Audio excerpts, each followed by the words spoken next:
ازيكم يا شباب؟ النهارده هنتكلم عن سر محير بيحصل معانا كلنا. ليه لما بنبص على تذكرة الطيران كل شوية نلاقي السعر بيتغير؟ تخيل معايا، انت قاعد بتدور على تذكرة سفر وفجأة تلاقي السعر ارتفع 1000 جنيه في أقل من ساعة.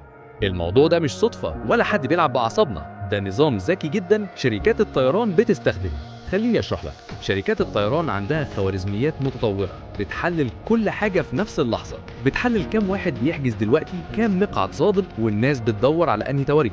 مش كده وبس، دي كمان بتاخد في الاعتبار حالة الطقس والمناسبات والاحداث المهمة في البلد. يعني مثلا لو في ماتش كورة مهم في دبي او مؤتمر كبير في القاهرة، الخوارزمية بتفهم ان الطلب هيزيد وتبدأ ترفع السعر على طول. طيب ليه بيعملوا كده؟ ببساطة عشان يضمنوا انهم يكسبوا اكبر مبلغ ممكن من كل كرسي في الطيارة. يعني لو لقيوا ان في اقبال كبير على رحلة معينة يرفعوا السعر فورا، ولو لقيوا ان في مقاعد كتير فاضية والسفر قرب ممكن ينزلوا السعر شوية عشان يملوا الطيارة.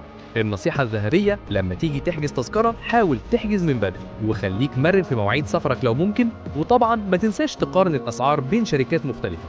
لو عجبك الفيديو اعمل لايك واشترك في القناة عشان يوصلك كل جديد، وسيب في الكومنتات تجربتك مع أسعار التذاكر وإيه أكتر حاجة فاجأتك في الموضوع ده.